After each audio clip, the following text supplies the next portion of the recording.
Well, good afternoon, ladies and gentlemen. My purpose today is to make just two main points. One, to show why Nazi Germany was a socialist state, not a capitalist one. And two, to show why socialism, understood as an economic system based on government ownership of the means of production, positively requires a totalitarian dictatorship. The identification of Nazi Germany as a socialist state was one of the many great contributions of Ludwig von Mises. When one remembers, as other speakers have pointed out, that the word Nazi was an abbreviation for Der Nationalsozialistische Deutsche Arbeiterspartei, in English translation, the National Socialist German Workers' Party, Mises's identification might not appear all that noteworthy, for what should one expect the economic system of a country ruled by a party with socialist in its name to be but socialism? Nevertheless, apart from Mises and his readers, practically no one thinks of Nazi Germany as a socialist state. It is far more common to believe that it represented a form of capitalism, which is what the communists and all other Marxists have claimed.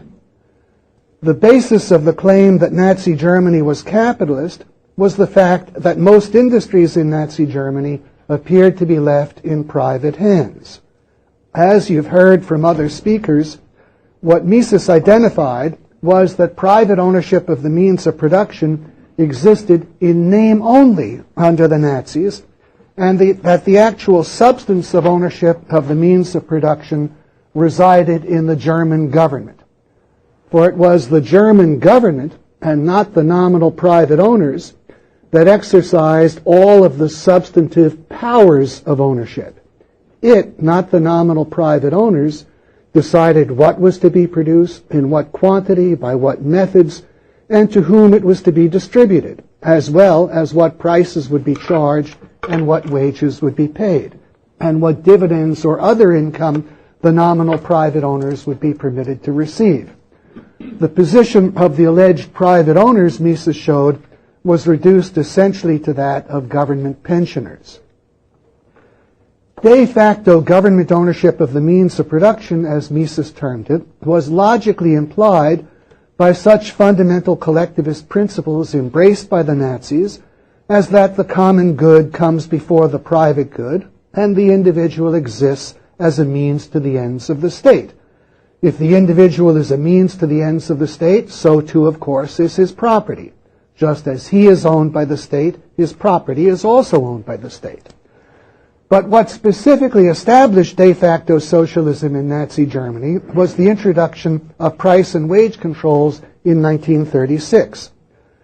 These were imposed in response to the inflation of the money supply carried out by the regime from the time of its coming to power in early 1933.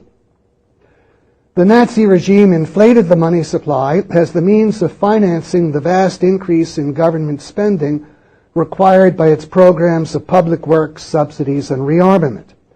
The price and wage controls were imposed in response to the rise in prices that began to result from the inflation.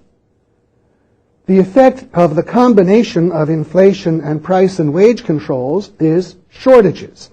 That is, a situation in which the quantities of goods people attempt to buy exceed the quantities available for sale.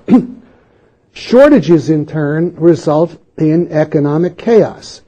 It is not only that consumers who show up in stores early in the day are in a position to buy up all the stocks of goods and leave customers who arrive later with nothing, a situation to which governments typically respond by imposing rationing. Shortages result in chaos throughout the economic system.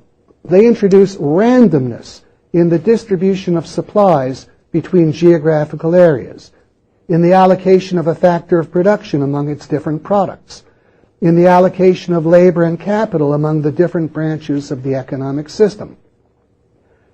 In the face of the combination of price controls and shortages, the effect of a decrease in the supply of an item is not, as it would be in a free market, to raise its price and increase its profitability. thereby operating to stop the decrease in supply or reverse it if it has gone too far. Price control prohibits the rise in price and thus the increase in profitability. At the same time, the shortages caused by price controls prevent increases in supply from reducing price and profitability. When there is a shortage, the effect of an increase in supply is merely a reduction in the severity of the shortage. Only when the shortage is totally eliminated does an increase in supply necessitate a decrease in price and bring about a decrease in profitability. As a result, the combination of price controls and shortages makes possible random movements of supply without any effect on price and profitability. In this situation, the production of the most trivial and unimportant goods, even pet rocks, to take the most bizarre example, can be expanded at the expense of the production of the most urgently needed and important goods, such as life-saving medicines, with no effect on the price and profitability of either good. Price controls would prevent the production of the medicines from becoming more profitable as their supply decreased, while a shortage, even of pet rocks, prevented their production from becoming less profitable as their supply increased. As Mises showed, to cope with such unintended effects of its price controls, the government must either abolish the price controls or add further measures, namely, precisely the control over what is produced, in what quantity, by what methods, and to whom it is distributed, which I referred to earlier. The combination of price controls with this further set of controls constitutes the de facto socialization of the economic system, for it means that the government then exercises all of the substantive powers of ownership. This was the socialism instituted by the Nazis, and Mises calls it socialism on the German or Nazi pattern, in contrast to the more obvious socialism of the Soviets, which he calls socialism on the Russian or Bolshevik pattern. Of course, socialism does not end the chaos caused by the destruction of the price system. It perpetuates it. And if it is introduced without the prior existence of price controls, its effect is to inaugurate that very chaos. This is because socialism is not actually a positive economic system. It is merely the negation of capitalism and its price system.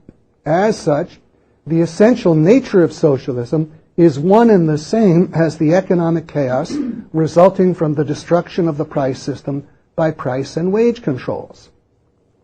Parenthetically, I want to note that Bolshevik-style socialism's imposition of a system of production quotas with incentives everywhere to exceed the quotas is a sure formula for universal shortages, just as exists under all-round price and wage controls. At most, socialism merely changes the direction of the chaos. The government's control over production may make possible a greater production of some goods of special importance to itself, but it does so only at the expense of wreaking havoc throughout the rest of the economic system. This is because the government has no way of knowing the effects on the rest of the economic system of its securing the production of the goods to which it attaches special importance. The requirements of enforcing a system of price and wage controls shed major light on the totalitarian nature of socialism. Most obviously, of course, on that of the German or Nazi variant of socialism, but also on that of Soviet-style socialism as well. We can start with the fact that the financial self-interest of sellers operating under price controls is to evade the price controls and raise their prices. Buyers, otherwise unable to obtain goods, are willing, indeed eager, to pay these higher prices as the means of securing the goods they want. In these circumstances, what is to stop prices from rising and a massive black market from developing? The answer is a combination of severe penalties combined with a great likelihood of being caught and actually suffering those penalties. Mere fines are not likely to provide much of a deterrent. They will be regarded simply as an additional business expense. If the government is serious about its price controls, it is necessary for it to impose penalties comparable to those for a major felony. But the mere existence of such penalties is not enough. The government has to make it actually dangerous to conduct black market transactions. It has to make people fear that in conducting such a transaction, they might somehow be discovered by the police and actually end up in jail. In order to create such fear, the government must develop an army of spies and secret informers. For example, the government must make a storekeeper and his customer fearful that if they engage in a black market transaction, some other customer in the store will report them. Because of the privacy and secrecy in which many black market transactions can be conducted, the government must also make anyone contemplating a black market transaction fearful that the other party might turn out to be a police agent trying to entrap him. The government must make people fearful even of their longtime associates, even of their friends and relatives, lest even they turn out to be informers. And finally, in order to obtain convictions, the government must place the decision about innocence or guilt in the case of black market transactions in the hands of an administrative tribunal or its police agents on the spot. It cannot rely on jury trials because it is unlikely that many juries can be found willing to bring in guilty verdicts in cases in which a man might have to go to jail for several years for the crime of selling a few pounds of meat or a pair of shoes above the ceiling price. In sum, therefore, the requirements merely of enforcing price control regulations is the adoption of essential features of a totalitarian state, namely the establishment of the category of economic crimes in which the peaceful pursuit of material self-interest is treated as a criminal offense, and the establishment of a totalitarian police apparatus replete with spies and informers and the power of arbitrary arrest and imprisonment. Clearly, the enforcement of price controls requires a government similar to that of Hitler's Germany or Stalin's Russia, in which practically anyone might turn out to be a police spy, and in which a secret police exists and has the power to arrest and imprison people. If the government is unwilling to go to such lengths, then to that extent its price controls prove unenforceable and simply break down. The black market then assumes major proportions. Incidentally, none of this is to suggest that price controls were the cause of the reign of terror into the Nazis. The Nazis began their reign of terror well before the enactment of price controls. As a result, they enacted price controls in an environment ready-made for their enforcement. Black market activity entails the commission of further crimes.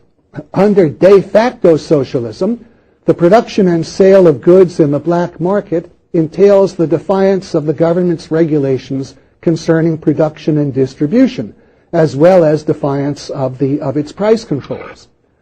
For example, the goods themselves that are sold in the black market are intended by the government to be distributed in accordance with its plan and not in the black market.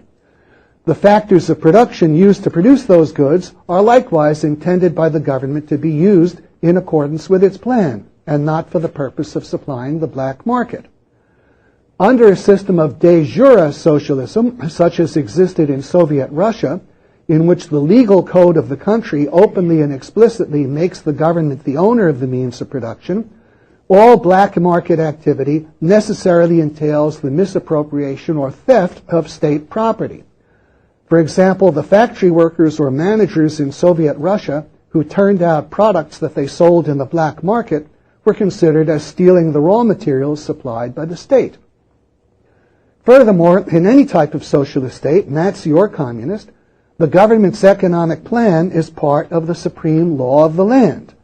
We all have a good idea of how chaotic the so-called planning process of socialism is. Its further disruption by workers and managers siphoning off materials and supplies to produce for the black market is something which a socialist state is logically entitled to regard as an act of sabotage of its national economic plan. And sabotage is how the legal code of a socialist state does regard it. Consistent with this fact, black market activity in a socialist country often carries the death penalty.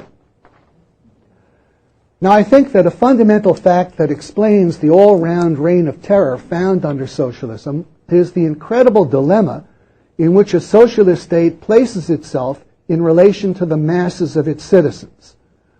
On the one hand, it assumes full responsibility for the individual's economic well-being. Russian or Bolshevik-style socialism openly avows this responsibility. This is the main source of its popular appeal. On the other hand, in all of the ways one can imagine, a socialist state makes an unbelievable botch of the job. It makes the individual's life a nightmare. Every day of his life, the citizen of a socialist state must spend time in endless waiting lines. For him, the problems Americans experienced in the gasoline shortages of the 1970s are normal. Only he does not experience them in relation to gasoline, for he does not own a car and has no hope of ever owning one, but in relation to simple items of clothing, to vegetables, even to bread. Even worse, he is frequently forced to work at a job that is not of his choice, and which he therefore must certainly hate. For under shortages, the government comes to decide the allocation of labor just as it does the allocation of the material factors of production. And he lives in a condition of unbelievable overcrowding, with hardly ever a chance for privacy. In the face of housing shortages, boarders are assigned to homes, families are compelled to share apartments, and a system of internal passports and visas is adopted to limit the severity of housing shortages in the more desirable areas of the country. To put it mildly, a person forced to live in such conditions must seethe with resentment and hostility. Now, against whom would it be more logical for the citizens of a socialist state to direct their resentment and hostility than against that very socialist state itself? The same socialist state which has proclaimed its responsibility for their life has promised them a life of bliss, and which in fact is responsible for giving them a life of hell. Indeed, the leaders of a socialist state live in a further dilemma, in that they daily encourage people to believe that socialism is a perfect system whose bad results can only be the work of evil men. If that were true, who in reason could those evil men be but the rulers themselves, who have not only made life a hell, but have perverted an allegedly perfect system to do it? It follows that the rulers of a socialist state must live in terror of the people. By the logic of their actions and their teachings, the boiling, seething resentment of the people should well up and swallow them in an orgy of bloody vengeance. The rulers sense this even if they do not admit it openly, and thus their major concern is always to keep the lid on the citizenry. Consequently, it is true but very inadequate merely to say such things as that socialism lacks freedom of the press and freedom of speech. Of course it lacks these freedoms. If the government owns all the newspapers and publishing houses, if it decides for what purposes newsprint and paper are to be made available, then obviously nothing can be printed which the government does not want printed. If it owns all the meeting halls, no public speech or lecture can be delivered which the government does not want delivered. But socialism goes far beyond the mere lack of freedom of press and speech. A socialist government totally annihilates these freedoms. It turns the press and every public forum into a vehicle of hysterical propaganda in its own behalf, and it engages in a relentless persecution of everyone who dares to deviate by so much as an inch from its official party line. The reason for these facts is the socialist rulers' terror of the people. To protect themselves, they must order the propaganda ministry and the secret police to work round the clock. The one to constantly divert the people's attention from the responsibility of socialism and the rulers of socialism for the people's misery. The other to spirit away and silence anyone who might even remotely suggest the responsibility of socialism or its rulers, to spirit away anyone who begins to show signs of thinking for himself. It is because of the rulers' terror and their desperate need to find scapegoats for the failure of socialism that the press of a socialist country is always full of stories about foreign plots and sabotage and about corruption and mismanagement on the part of subordinate officials, and why periodically it is necessary to unmask large-scale domestic plots and to sacrifice major officials and entire factions in giant purges. It is because of their terror and their desperate need to crush every breath, even of potential opposition, that the rulers of socialism do not dare to allow even purely cultural activities that are not under the control of the state. For if people so much as assemble for an art show or poetry reading that is not controlled by the state, the rulers must fear the dissemination of dangerous ideas. Any unauthorized ideas are dangerous ideas because they can lead people to begin thinking for themselves and thus to begin thinking about the nature of socialism and its rulers. The rulers must fear the spontaneous assembly of a handful of people in a room and use the secret police and its apparatus of spies, informers, and terror to stop such meetings or to make sure that their content is entirely innocuous from the point of view of the state. Socialism cannot be ruled for very long except by terror. As soon as the terror is relaxed, resentment and hostility logically begin to well up against the rulers. The stage is thus set for a revolution or civil war. In fact, in the absence of terror, or more correctly, a sufficient degree of terror, socialism would be characterized by an endless series of revolutions and civil wars, as each new group of rulers proved as incapable of making socialism function successfully as its predecessors before it. The inescapable inference to be drawn is that the terror actually experienced in the socialist countries was not simply the work of evil men, such as Stalin, but springs from the nature of the socialist system. Stalin could come to the fore because his unusual willingness and cunning in the use of terror were the specific characteristics most required by a ruler of socialism in order to remain in power. He rose to the top by a process of socialist natural selection, the selection of the worst. I need to anticipate a possible misunderstanding concerning my thesis that socialism is totalitarian by its very nature. This concerns the allegedly socialist countries run by social democrats, such as Sweden and the other Scandinavian countries, which are clearly not totalitarian dictatorships. In such cases, it is necessary to realize that along with these countries not being totalitarian, they are also not socialist. Their governing parties may espouse socialism as their philosophy and their ultimate goal, but socialism is not what they have implemented as their economic system. Their actual economic system is that of a hampered market economy, as Mises termed it.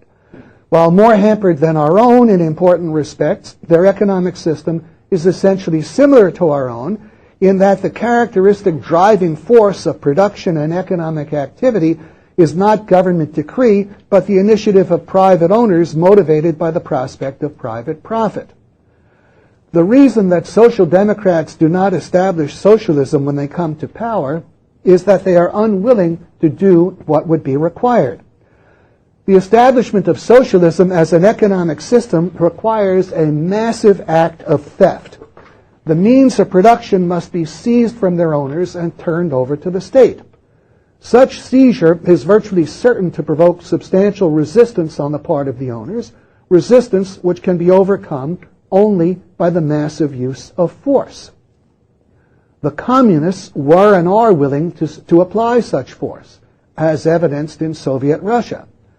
Their character is that of armed robbers prepared to commit murder if that is what is necessary to carry out their robbery. The character of the Social Democrats, in contrast, is more like that of pickpockets, who may talk of pulling the big job someday, but who in fact are unwilling to do the killing that would be required and so give up at the slightest sign of serious resistance. Just think about it for a moment. If you did have the intent to go and rob someone, it would not be enough for you to simply say, "Mister, give me your wallet."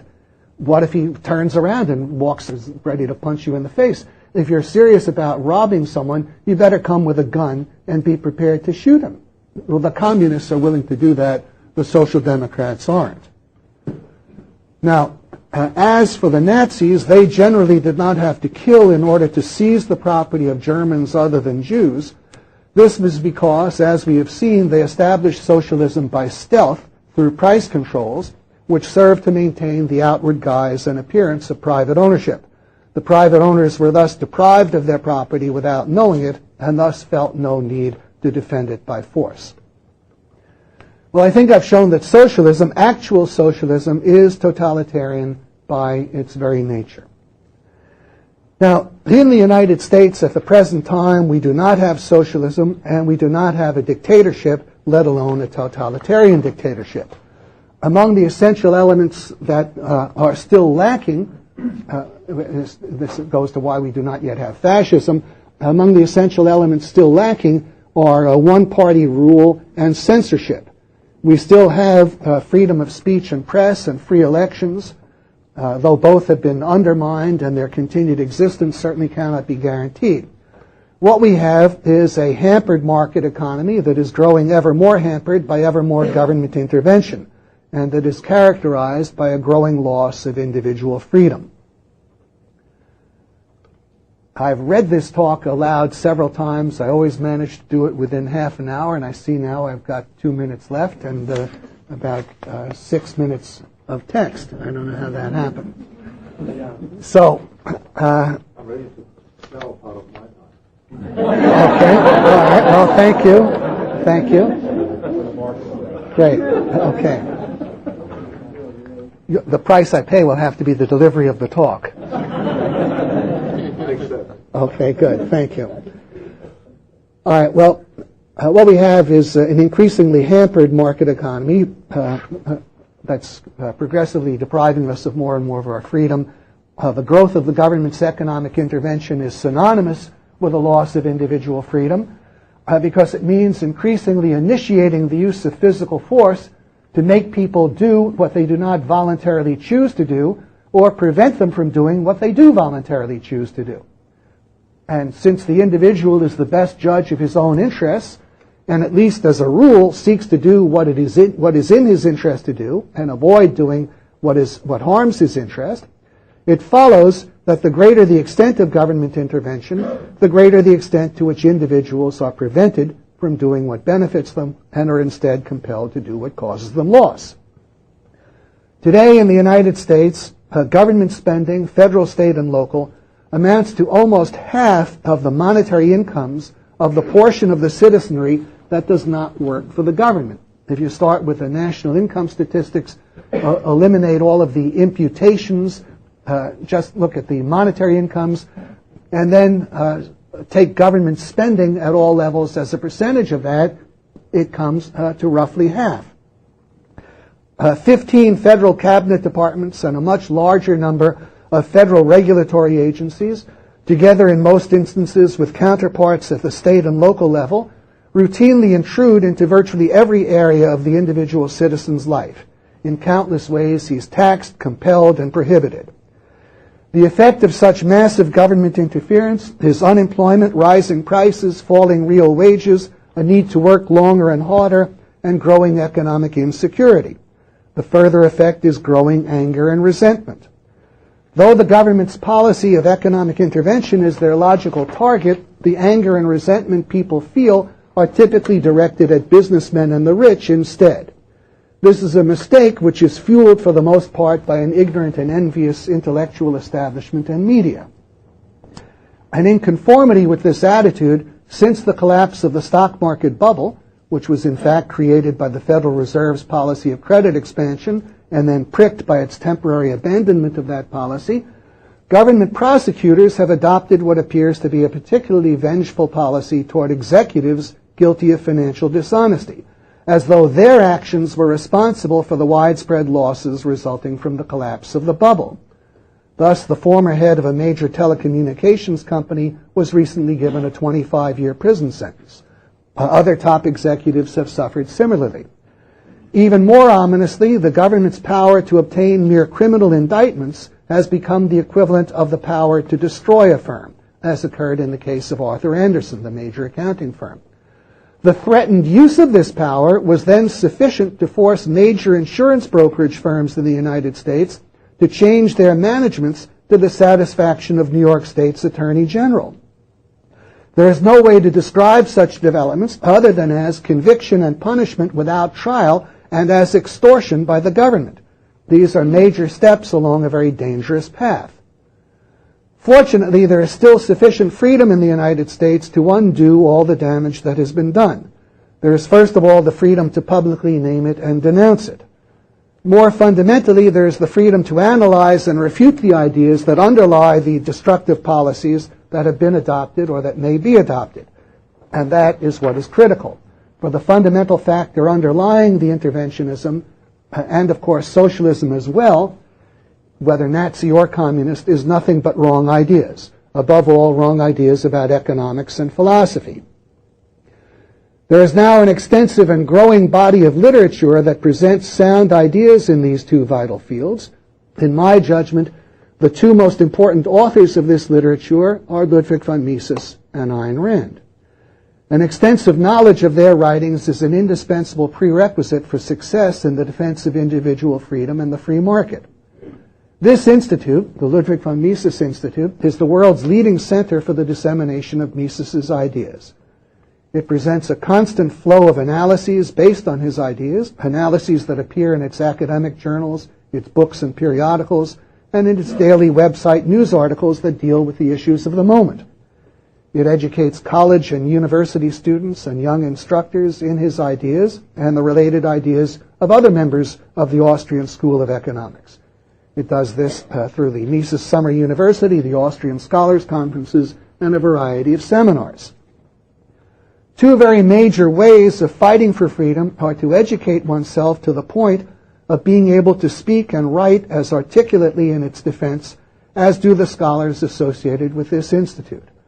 Or, if one does not have the time or inclination to pursue such activity, then to financially support the institute in its vital work to whatever extent one can. It is possible to turn the tide. No single person can do it, but a large and growing number of intelligent people educated in the cause of economic freedom and speaking up and arguing in its defense wherever possible is capable of gradually forming the attitudes of the culture and thus of the nature of its political and economic system. You in this audience are already involved in this great effort, and I hope you will continue and intensify your commitment. Thank you very much.